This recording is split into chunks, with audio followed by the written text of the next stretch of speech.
Lesson 9. I'm up to my eyeballs in work. Welcome to Lesson 9. I'm up to my eyeballs in work. In this lesson, you'll hear Brad, a college student, read over the letter he has just written to his parents. Listen to the letter and see if you understand all of the idioms that are used. Part A. Idioms in Action. Part 1. Dear Mom and Dad, how are you? It's the end of the semester and I'm really under the gun. I'm up to my eyeballs in work. The amount of reading my professors assign is ridiculous, and as you know, I thought I'd try my hand at a new sport and joined the university's rowing team this semester. With that decision, I may have bitten off more than I can chew. Between school, my job, and that, the only time I find to study is late at night. I'm burning the midnight oil 6 days out of 7. And even though I've really buckled down and begun to study, I'm still not finding the time to get everything done. Part B. Take a closer look. Let's stop there. So far, you've heard these expressions. Listen to each explanation and then repeat the example for practice. To be under the gun. To be under pressure or stress. Brad has a lot of work at the end of the semester and feels stressed. He is under the gun. To be up to one's eyeballs in something. To have a lot of or too much of something. Brad has a lot to read for his classes. He is up to his eyeballs in reading. To try one's hand at something. To try something for the first time. Brad was interested in rowing and wanted to try it. He wanted to try his hand at rowing. To bite off more than you can chew. To commit yourself to more than you can handle. Brad has committed himself to a job, school, and the rowing team. He cannot finish all the work he has to do. He has bitten off more than he can chew. To burn the midnight oil. To be awake and doing something late at night. Brad can't find time to work during the day, so he stays up late to work almost every night. He is burning the midnight oil. To buckle down. To dedicate yourself to an activity, to work very hard and seriously at something. Brad has begun to dedicate himself more wholly to his schoolwork and to take his studies seriously. He has begun to buckle down and study. Before we continue to listen in as Brad finishes reading the letter, let's focus on a few more important expressions. Listen for them and try to remember what they mean. To bite the dust. To break. To be no more. To die. After 5 years, Val's favorite sneakers finally broke and she can't wear them anymore. Her sneakers finally bit the dust. To be a pain in the neck. To be an annoyance, a difficulty, a hindrance. Francis likes owning a big car, but it's difficult to find a place to park in the city. Parking a big car in the city is a pain in the neck. To be between a rock and a hard place.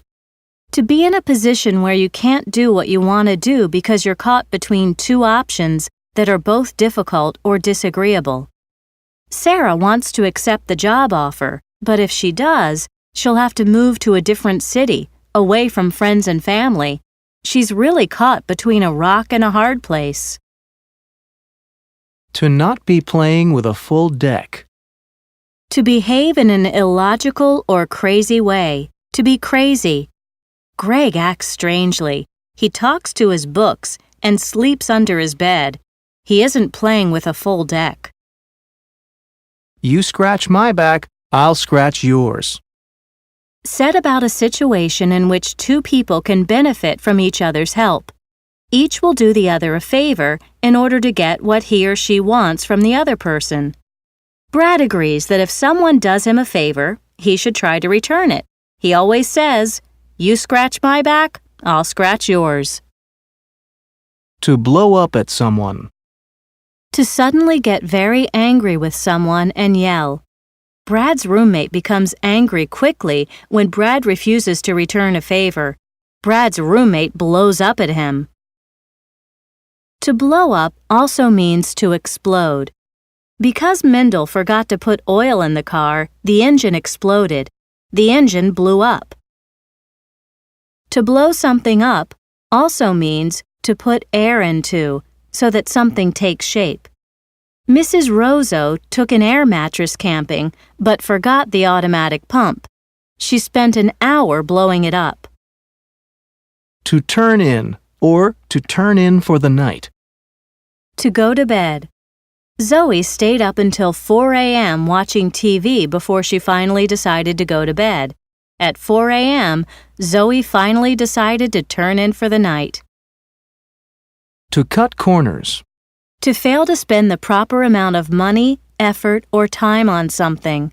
Clarence tried to save time and money on his meal.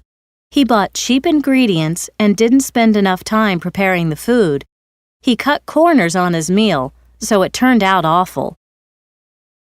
On a positive note. To talk about happier issues.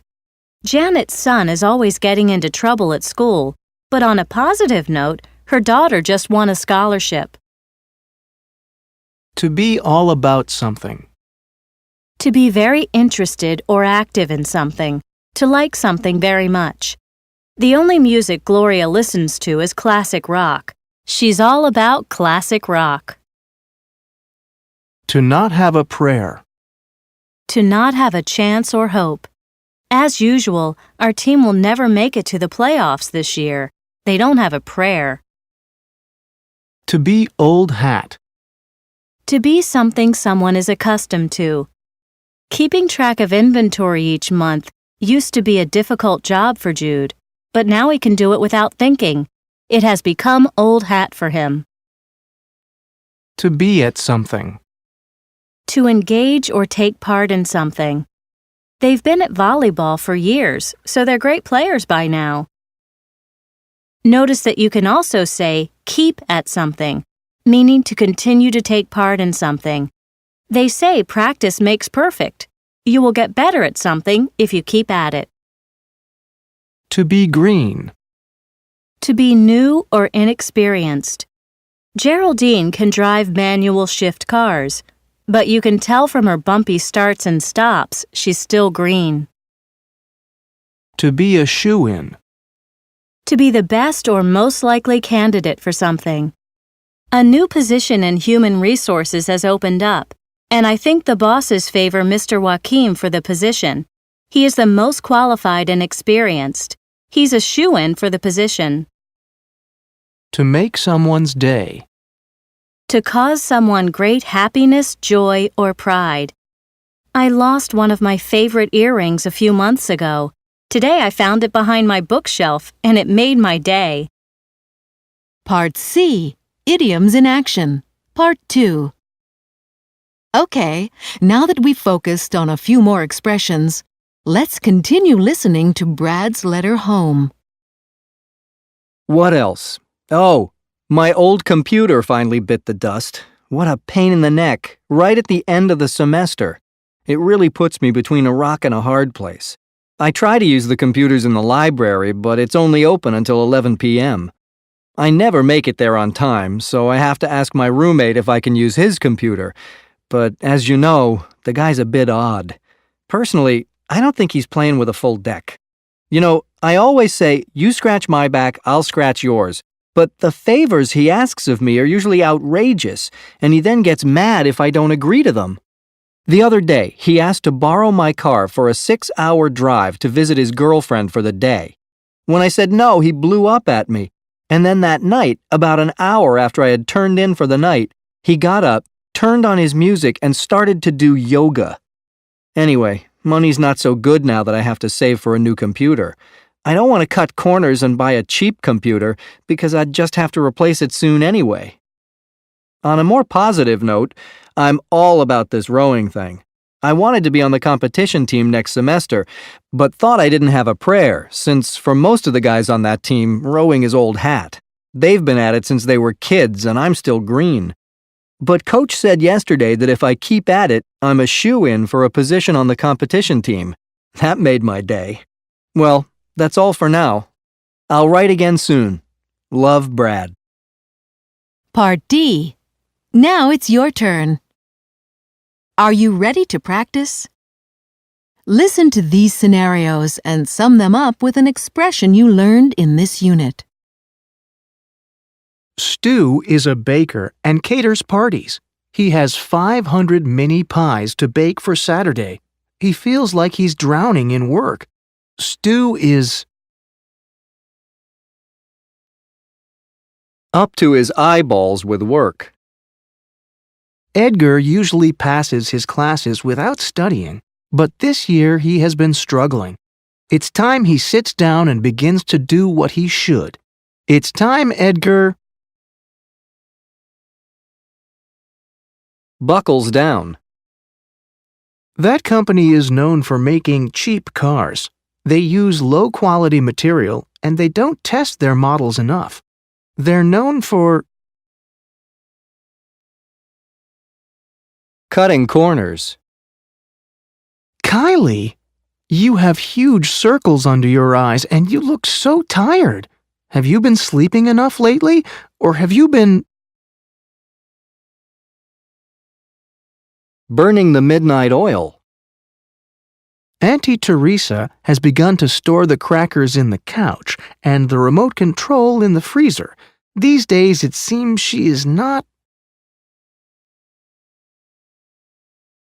Playing with a full deck. Claire has noticed lately that the team members are losing their cool more quickly. She figures that because of the deadline coming up, people are feeling Under the gun. Felicity wants very much to be on the cheerleading team, but I've seen her routine. I'm sorry to say it, but she doesn't Have a prayer. After staying up until 3 o'clock in the morning watching TV, Dave finally Turned in. That brings us to the end of Lesson 9. I'm up to my eyeballs in work. Now you can move on to the next lesson, or go back and review this lesson for more practice.